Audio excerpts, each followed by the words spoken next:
समय का मूल्य। एक बार की बात है, स्वामी विवेकानंद जी को एक नदी पार करनी थी और वे उस नदी किनारे खड़े हो गए। तभी उनके पास एक साधु आता है और उनसे पूछता है कि क्या आप ही स्वामी विवेकानंद जी हैं? उन्होंने जवाब दिया, हाँ, मैं ही स्वामी विवेकानंद हूँ।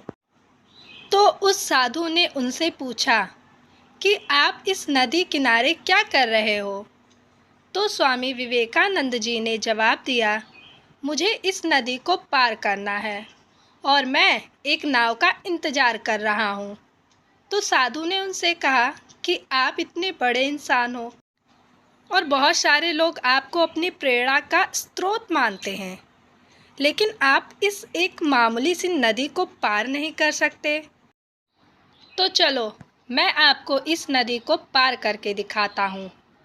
साधु ने उस नदी के पानी के ऊपर चलकर पार किया और फिर से चलकर वह साधु स्वामी विवेकानंद जी के पास आया और बोला, देखो, मेरे पास इतनी शक्ति है, इतनी ज़्यादा पावर है, उसके बाद भी मुझे कोई भी नहीं जानता।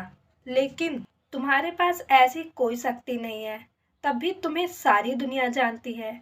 ऐसा क्या है तुम्हारे अंदर जो तुमको सारी दुनिया जानती है और लोग तुम्हें अपनी प्रेरणा का स्रोत मानते हैं?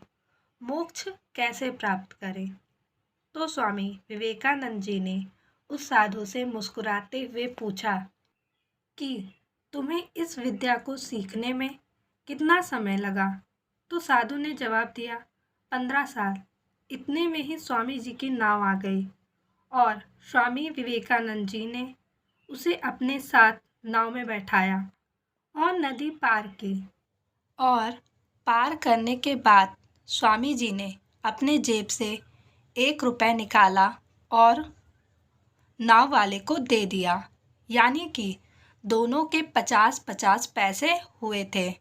स्वामी जी ने नाव वाले को रुपए 1 दिया। पैसे देने के बाद स्वामी जी ने उस साधु से कहा कि जो काम तुम 50 पैसे में कर सकते थे, उसे करने के लिए तुमने अपने जीवन के 15 साल बर्बाद कर दिए, और यही 15 साल अगर तुम समाज की भलाई में लगाते तो आज तुम्हें भी पूरी दुनिया जानती और लोग तुम्हें प्रेरणा का स्रोत मानते। और मैंने यही किया। आज मुझे पूरी दुनिया जानती है और तुम्हें कोई नहीं जानता।